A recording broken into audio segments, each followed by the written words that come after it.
Bismillahirrahmanirrahim. Alhamdulillahirabbil alamin. Wassalatu wassalamu ala asyrafil anbiya'i wal mursalin wa ala alihi wa sahbihi ajma'in, amma ba'du. Rabbighfirli wa liwalidayya warhamhuma kama rabbayani shaghira. Rabbi shrah li sadri wa yassir li amri wahlul 'uqdatam min lisani yafqahu qawli. Assalamualaikum warahmatullahi wabarakatuh.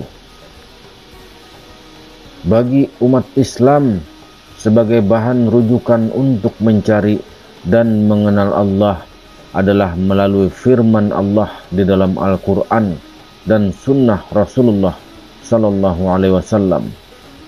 Allah menciptakan jin dan manusia agar beribadah kepadanya. Allah menciptakan manusia dengan cara yang sempurna, sebagaimana firman-Nya, Aku ciptakan manusia dengan cara yang sempurna. Surah At-Tin ayat 4. Berarti bahan dasarnya juga harus sempurna, yaitu zat yang maha sempurna. Setelah aku sempurnakan kejadiannya, aku tiupkan ruhku ke dalamnya. Surah Al-Hijr ayat 29. Zat Allah meliputi segala sesuatu, berarti alam semesta termasuk planet bumi ini berada di dalam jubah Allah.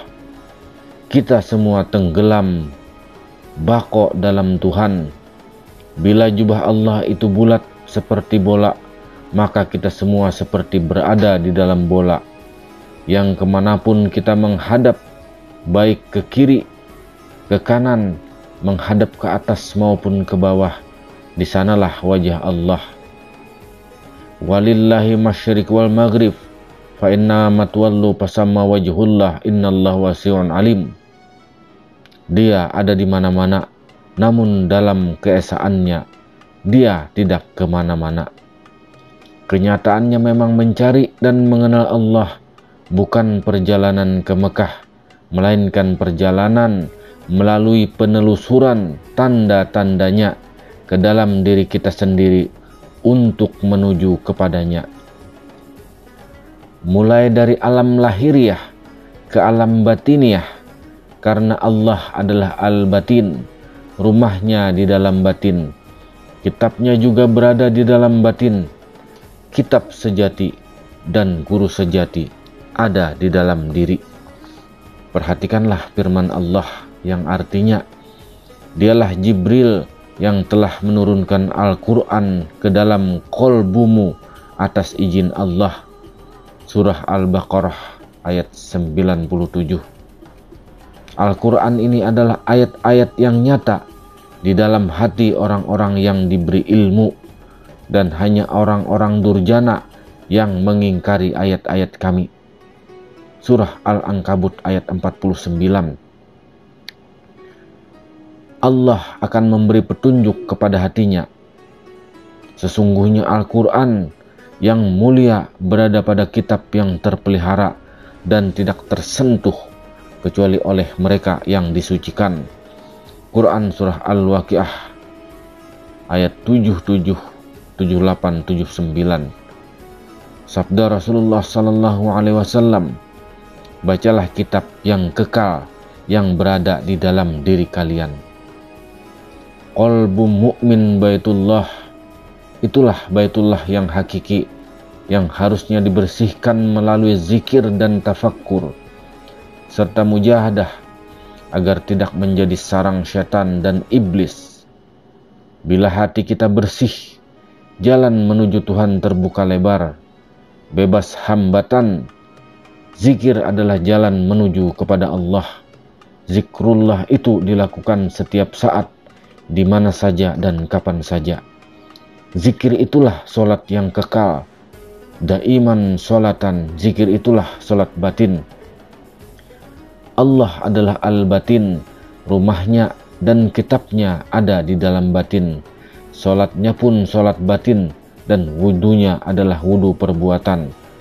Rasulullah SAW berkata, kita harus bisa mati sebelum mati, agar kesadaran ruhnya bangkit untuk berkomunikasi dengan Allah, karena ruh berasal dari zat Allah yang maha suci.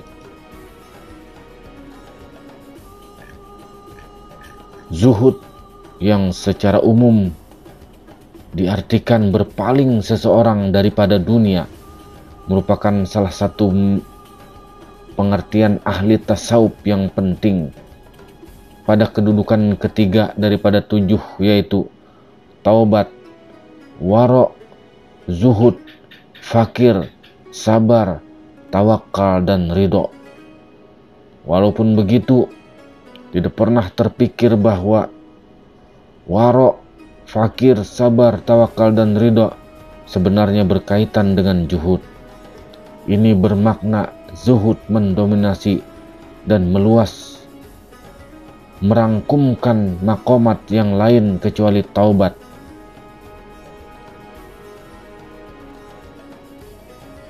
Makomat ini dapat dijadikan hujah bahwa sesuai dengan kalimat zuhud, makom taubat diperlukan sebagai pemula atau langkah pertama proses pembersihan diri untuk mendekati Allah.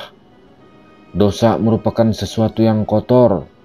Untuk mendekatkan diri kepada yang suci, kepada Allah, harus bersih. Kekotoran ini perlu dibersihkan, yaitu melalui taubat. Taubat merujuk kepada kembali daripada maksiat kepada taat, atau daripada jalan jauh kepada jalan yang dekat.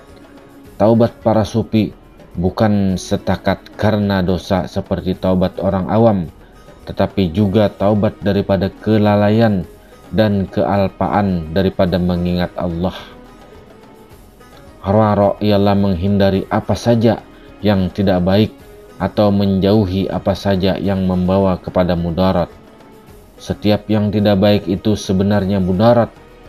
Imam Al-Ghazali menegaskan setiap yang halal masih belum dinamakan zuhud.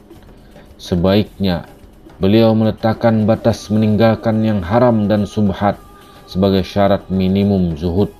Maka karena itu waro termasuk dalam bagian daripada zuhud. Fakir mengikut Imam Al-Ghazali bermakna tidak memiliki apa yang diperlukan. Sebenarnya manusia tidak memiliki apa-apa, karena yang kaya dan yang memiliki segala-galanya hanyalah Allah Subhanahu wa Ta'ala. Setiap yang maujud selain Allah adalah fakir. Bagi golongan sufi, bukan saja tidak memiliki apa-apa, bahkan mereka tidak pula memerlukan apa-apa ketika mempunyai sesuatu. Mereka tidak menyukai harta, tidak meminta-minta. Qanaah dan zuhud harta. Harta dan dunia merupakan penghalang kepada makam cinta kepada Allah Subhanahu wa Ta'ala.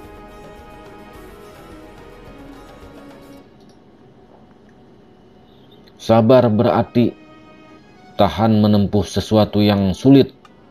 Kesulitan hidup yang dilalui perlu diterima dengan penuh rela, tanpa ungkitan dan keluhan. Imam Al-Ghazali mencatatkan satu ungkapan yang berbunyi, siapa yang sabar atas kesakitan, meninggalkan nafsu syahwat dan memakan roti daripada yang halal, maka ia telah mengambil pokok utama zuhud. Maka dengan ini sabar juga merupakan zuhud.